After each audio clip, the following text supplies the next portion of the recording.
이사벨 중거 7번째 시간입니다. 이사 7장을 통하여 원수를 없이 할 징조에 대해서, 임마누엘에 대해서, 세계가 통일될 징조에 대해서, 초침과 재침의 환란에 대해서 변론해 보도록 하겠습니다. 본장은 유다왕 아하스 때의 초침과 재침을 통하여 선지국가에 교훈을 주고 있는데요. 재침 때에 백성이 떨게 된다는 것입니다. 원수는 마귀 세력인데 허락받은 마귀 세력은 무슬림의 공산당 세력을 말하는데, 공산당 세력을 망하게 하기 위해서 예수님이 이 땅에 오셨다, 이렇게 말씀하십니다. 마귀 세력을 없애는 것이 하나님의 뜻이다, 이렇게 볼 수가 있겠죠. 특별히 역사는 알기 어려운 내용인데 6.25의 동란과 또 이제는 마지막 심판의 환란이 한국에 있을 것을 말씀하시고, 그 이후에는 세계 통일에 평안국 올 것을 말씀하시는 내용이다. 이것을 말씀을 통하여 한번 변론을 해보도록 하겠습니다. 그래서 예수님도 보면 마태복음 24장 14절에 보면 천국 복음이 땅 끝까지 전해지면 그대가 끝이 오리라 그랬으며, 21절에서는 창세기로부터 환란이 온다 그랬죠. 그 환란이 왜 한국에 해당이 되느냐, 이거를 이제 조금 아셔야 되는데요. 이 말씀을 읽고 한번 변론을 드려보도록 하겠습니다. 1절 2절입니다. 우시아의 손자요 요담의 아들인 유다왕 아하스 때에 아람왕 르심과 르말리 아들 이스라엘 왕 베가가 올라와서 예루살렘을 쳤으나 이기지 못하니나, 흑이 다윗 집에 고하여 가로되 아람이 에론과 동맹하였다 했으므로 왕의 마음과 그 백성의 마음이 삶의 바람에 흔들림같이 흔들렸더라.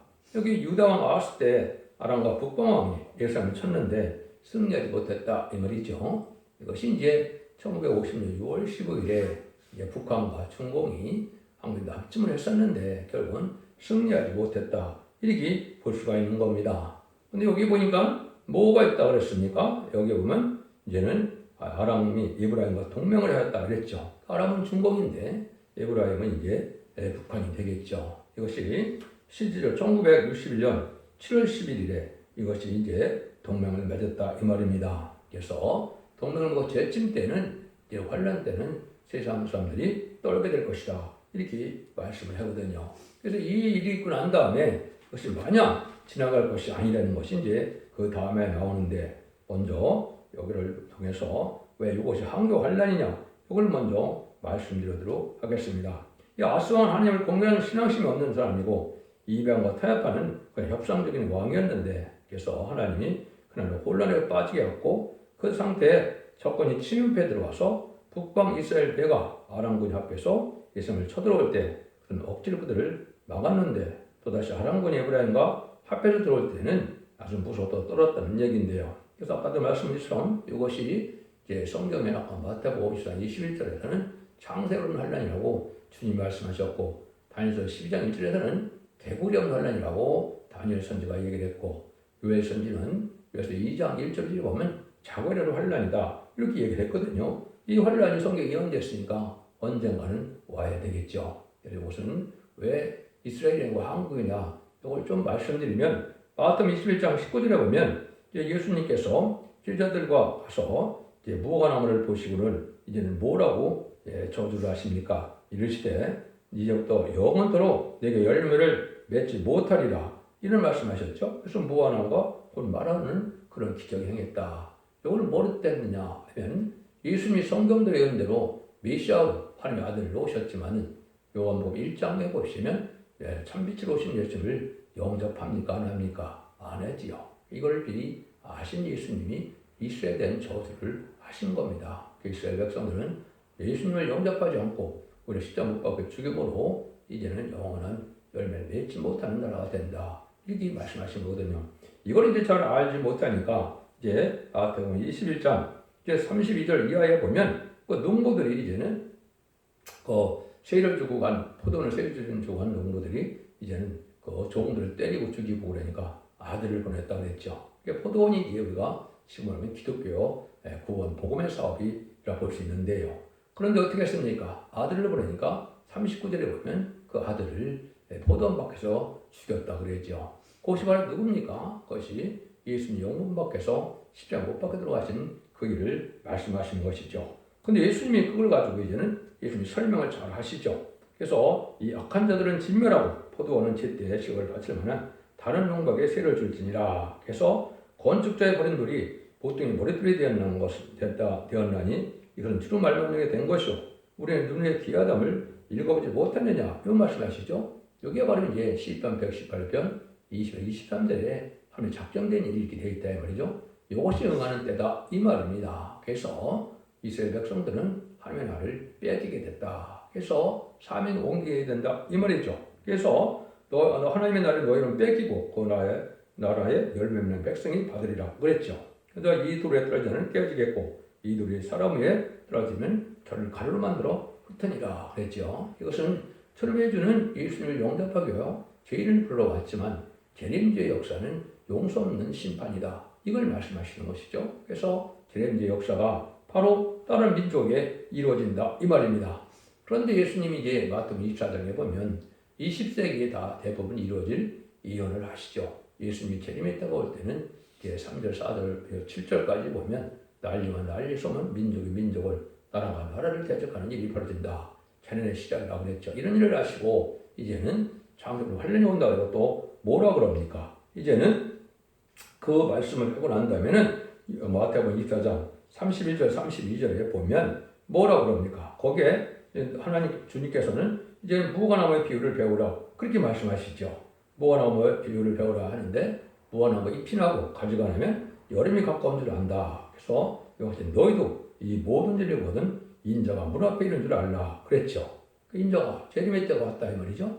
이것이 이제 나라가 없는 이스라엘 백성들이 1800년 동안 나라가 없었죠. 1984년 54일 갑자기 기적같이 그 나라를 건국하게 됐죠. 3개월 후에 한국도 일제 30년에서 해방이 되고 난 다음에 1948년 8월 15일 날 한국이 건국이 됐죠. 이때 이제 건축의 버린 돌이 보통이 머릿돌이 된다는 말처럼 이때부터는 재림의 역사는 한국에서 hand하게 된다 이 말입니다. 근래 시대의 복음의 역사는 우리나라가 늦게 받았지만은 재림의 역사는 한국에서 시작될 것을 말씀하신 것이다. 이게 분명한 사실이거든요. 그런데 이걸 알지 못하면 이 성경에 대한 것을 깨달을 수가 없습니다. 이게 명백한 그 말씀이다. 그럼 이럴 때 이제는 하나님이 1950년에 6월에 이제 전쟁이 나는데 다시 재침 때가 온다는 거죠. 3절에서 9절입니다.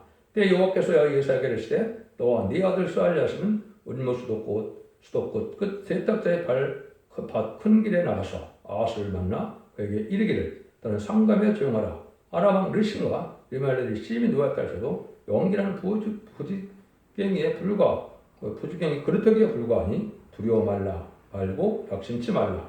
아람과 에브라임 왕과 르말 아들이시 악한 기노를 제작하여 이르기를 우리가 올라가 유다를 쳐서 그것을 고나게 하고 우리를 위하여 그것을 파하고 다바의 아들을 그 주위에 세워 왕을 삼고자 하였으나 주 여호와의 말씀에 이 동무가 서지 못하며 이르지 못하리라. 대저 아람의 머리는 다메섹의 머리는 르신이며 라그람의 머리는 사마리아요 샤마리아의 머리는 르신의 아들이라도 65년 내 에브라임 패하여 다시는 나라를 이루지 못하리라. 만일 너희가 믿지 않으면 정령이 굳게 서지 못하리라. 그래서 결국은 다시 르신과 르말랴가 여기에 보면 이제는 뭐라 그럽니까? 다시 쳐들어온다는 거죠. 그런데 하나님은 뭐라 그래요? 그것은 용기란 두 부지경에 불과하니까 너무 걱정하지 말라는 것이죠. 이것은 잠시 잠깐 심판하기 위한 반란이기 때문에 심판이 끝나면 반드시 부지경이 꺼지는 것은 꺼진다 이 말입니다.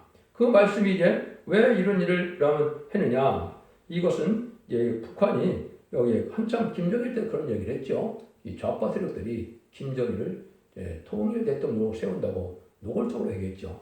근데 그 일들이 이루어지지 못한다는 것이죠. 그래서 여기 다윗의 아들을 그 주위에 세워서 왕을 삼고자 하였으나 주의 말씀이 동과 서지 못하게 이루지 못하게 하리라. 되지 않는다 이 말이죠. 지금도 좌파 세력은 공산화시켜서 결국은 김일성, 김정일, 김정은 그 정권에게 정말 내일을 넘기려고 하는 것이 그들의 뜻인데 이루어지지 않는다 이 말입니다. 그런데 하나님이 이 일들이 언제까지 그러면 진행이 될 것이냐 여기 말씀하시죠. 65년 내에 에브라임 파여 다시는 나라를 잃지 못한다. 그럼 아까 뭘 뜻한 것이냐? 르신과 르말랴 아들이 이제는 에브라임과 동맹을 맺었다 그랬죠. 그 동맹이 1961년 7월 11일인데 65년을 더하면 이거는 2026년 7월 10일이 되죠. 그때까지 이 두 나라는 망할 수밖에 없다 이 말이거든요. 이걸 본다면 지금 북한과 중공은 약 2025년경에 망할 가능성이 아주 높은 때가 쌓이고 있다 이렇게 볼 수가 있는 겁니다. 이거와 더불어서 때를 하나 분별할 수 있는 것은 바벨론 70년이 참여하는 역사가 한다는 말이 많이 나와 있죠. 한국의 바벨론 70년을 어떻게 볼 수 있느냐?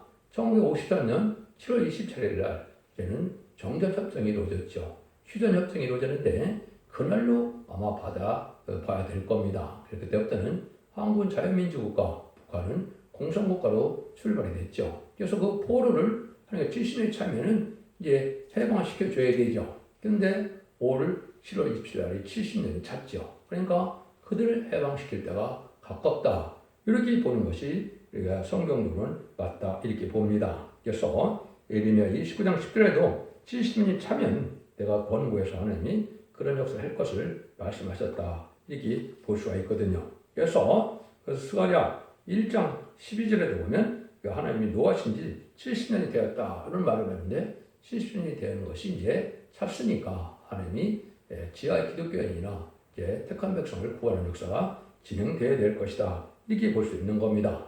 그런데 이런 일을 말씀하시고 이제는 여러분 잘 아시는 예수님의 탄생을 지금 예언하게 되시죠. 한번 보시죠. 10절에서 14절입니다. 여호와께서 또 아하스에게 일러 가라사대 너는 네 하나님 여호와께 한 징조를 구하고 깊은 데서든지 높은 데서든지 구하라. 아하스가 그러되 나는 구하지 아니하겠다. 나는 여호와를 시험치 아니하겠나이다 한지라. 이새가 가로되 다윗의 집에 청컨대 들을지어다. 너희가 사람을 기르게 하고 그것을 작은 일로 여겨서 또 나의 하나님을 기르게 하려느냐. 그러므로 주께서 친히 징조로 너에게 주실 것이라. 보라 처녀가 잉태하여 아들을 낳으리니 그 이름을 임마누엘이라 하리라. 이렇게 말씀하시죠. 근데 아하스 왕은 이제 믿음이 없는 왕이죠.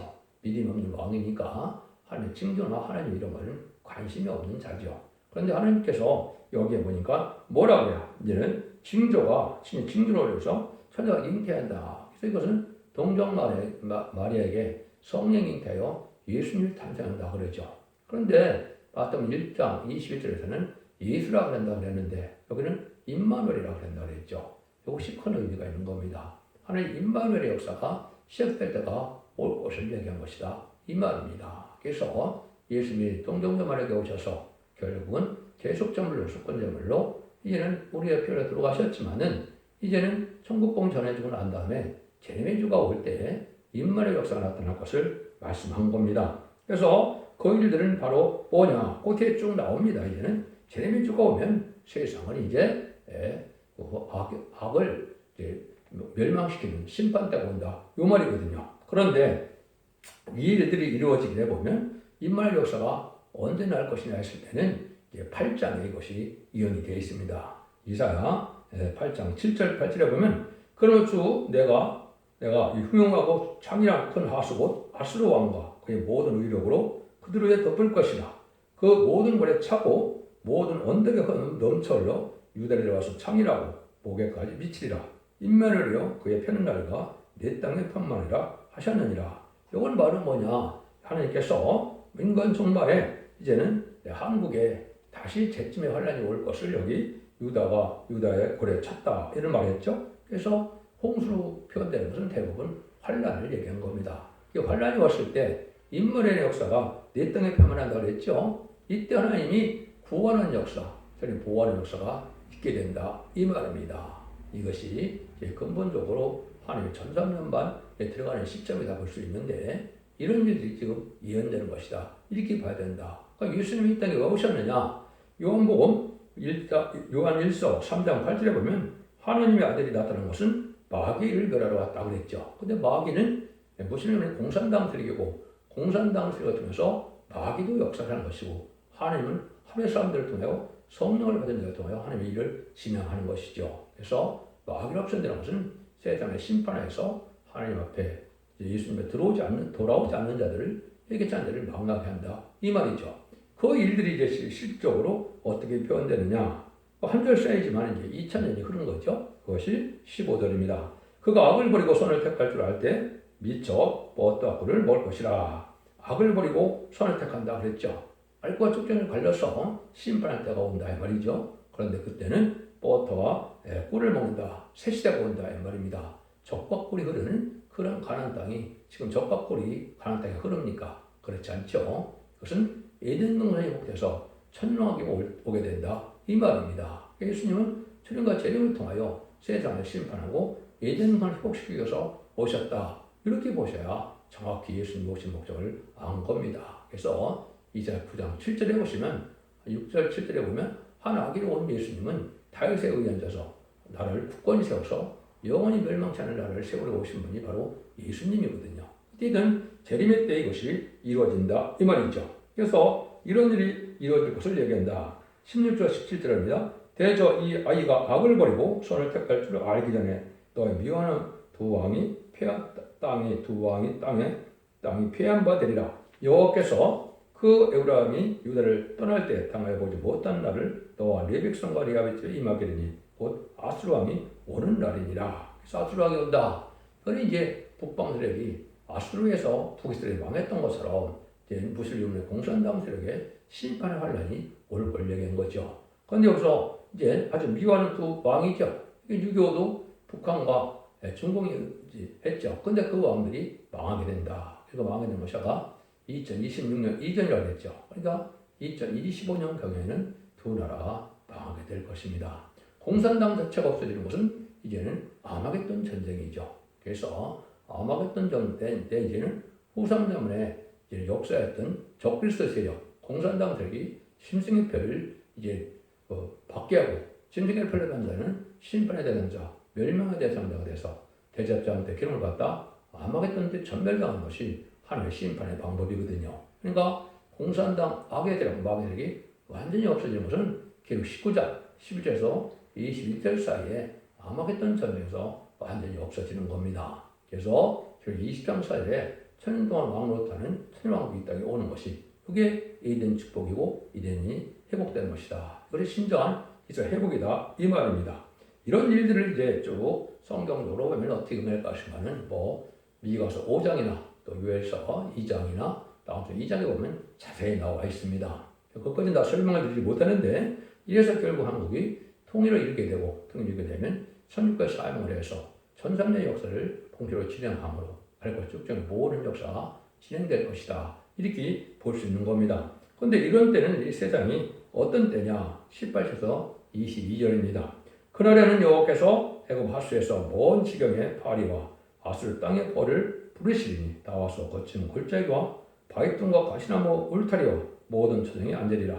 그날에는 주께서 하수 저편에서 세내온 삭도 곧 아수르 왕으로 네 백성의 벌들과 발들을 미실 것이요 수염도 깎으시리라. 그날에는 한 사람이 한 소 어린 염소와 두 양을 기르리니 그 내는 젖이 빠름으로 버터를 먹을 것이라. 바로 그 땅에 남아있는 자는 버터 꿀을 먹으리라. 이제 이런데 이런 세상이 오기 전에 뭐가 오는 겁니까? 하수에서 파리가 오고 아수르 땅에서는 이제는 벌이 온다. 애국은 이제 남방 자본주의를 상징하는 겁니다. 근데 파리가 나온다. 민주주의 자본주의는 어떻게 해요? 돈을 많이 끌고 되면 부패가 되죠. 그래서 파리의 장사치나 되는 이 자본주의가 파리같이 부패하는 이런 세력이 나타나는데 공산당에서는 아수르인데 땅에 벌을 부른다 그랬죠. 벌은 뭡니까? 남을 침략하는 거죠. 이게 공산당들이 뜻한 것이죠.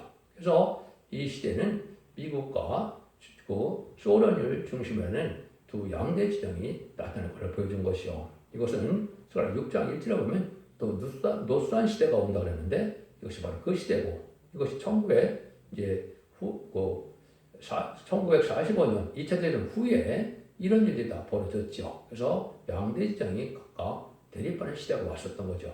이때가 4대 병마가 활동하는 때고 이것이 기독교의 종말이고 인간의 종말이다 이 말입니다.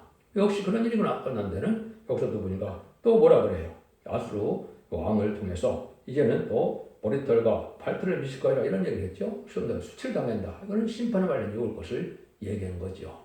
심판을 통하여 왜냐하면 공산당은 심판의 도구로 사용된다고 이사 10장 5절에 말씀하셨죠. 그래서 악의 적은 심판을 부패하고 속화된 자들 심판의 도구로 사용되고 결국은 그 후에는 에덴동이 회복되는 것을 역시 적과 꿀이 흐르는 땅, 뻗어 꿀을 먹는다. 이렇게 되어 있죠. 이것이 에덴동의 축복을 말씀하신 것이다. 이렇게 볼 수가 있는 겁니다. 그러니까 이런 일들이 이제 앞으로 이루어지는 역사가 있을 것입니다. 그래서 이것을 좀 더 자세히 말씀드리면 이제는 남북 하나를 통해서 남북 통일이 이루어지게 되고 그 다음에는 이제 2027년 경이라고 생각은 되는데요. 3차적인 일어남으로 이제는 공산당이 이겨서 후3자문에 13장처럼 수정통치 기간이 와서 결국은 심승의 표를 받게 하는 역사가 진행된다 이 말입니다. 심승의 표를 받은 자들은 이제 대제사장 때 기름을 받다. 아마겟돈 때 최종 다 멸망함으로 시인반이 끝나면서 재창조하는 역사를 통하여 에덴동은 회복되는 일이 이루어질 것이다. 이렇게 이제 그 내용들을 여기에 함축한 내용이다. 이렇게 볼 수 있는 겁니다. 그래서 모든 예언서를 보면 다 북방에서 환란이 온다는 말이 공통 다 나오거든요. 이것이 공당당 세력으로 말하면 심판의 환란을 뜻하는데 심판의 환란은 지금 말씀드린 것처럼 3번이 있습니다.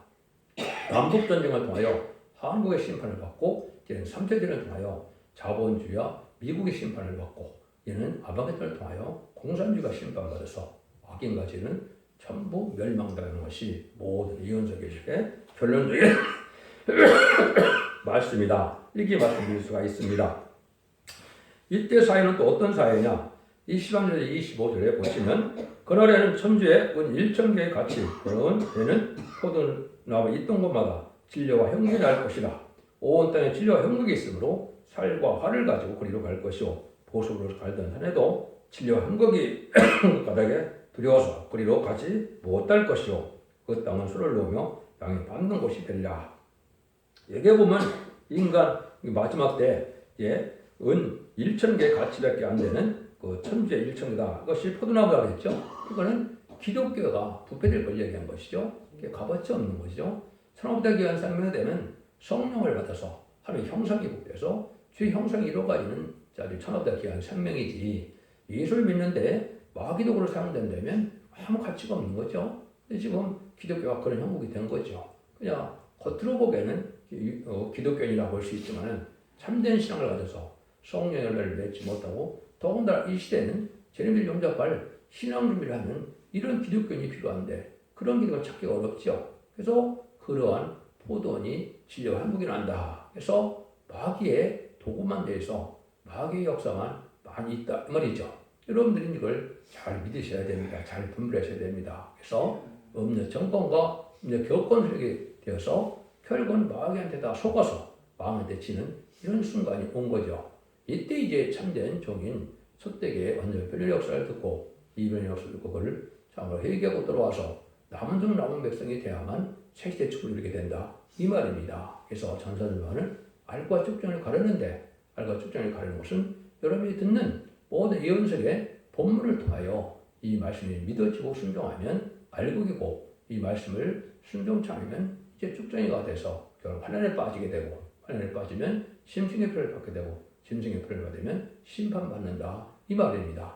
그 말씀을 여기 이렇게 하셨다고 볼 수 있는 것이죠. 그래서 세상이 화려한 그런 세상에 대해서 아주 크게 복될 것 같지만 거기는 심승의 처소가 된다. 처소가 되고 만다 이 말입니다. 그래서 하나님의 재창조의 역사를 통하여 에덴을 회복시키는 그러한 새로운 땅들이 나타나게 되는데 그래서 많은 화려하고 많은 큰 교회들이 있었다 하더라도 이것이 다 마귀에게 속아서 결국은 멸망을 당한다. 한 가지만 말씀드리면 인간적으로의 큰 죄는 바로 뭐냐? 예언의 말씀을 전하는데 예언의 말씀을 무시하는 것이 큰 죄입니다. 그것밖에 힘든 죄죠. 그걸 뭐라 그래요? 예언의 법이다. 이게서 1장 3절에 보면 이러면서 읽고 듣고 지켜만 복을 받는다 그랬죠. 죄를 용납하는 복을 받게 되고 원죄자원대를 받는 복을 받게 되고 남은 백성에 대해서 세계관의 축복을 받게 된다. 그래서 예언의 말씀을 무시하고 멸시하면 망하게 된다 이 말입니다. 두 번째는 무슬림의 공산당 세력을 협상적으로 총괄시하게 되어서 없는 정권과 교권처럼 친중, 친문, 공산당, 친북 이런 세력들은 다 망하게 된다. 그래서 계율 6장 8절에 보면 총생활을 떠난 자들은 사망과 음부가 떠난다 그랬죠. 사망은 심판받아 멸망하는 것이고 음부는 지옥 가게 된다 이 말입니다. 근데 한국에 이러한 음녀 정권 시대가 끝났죠.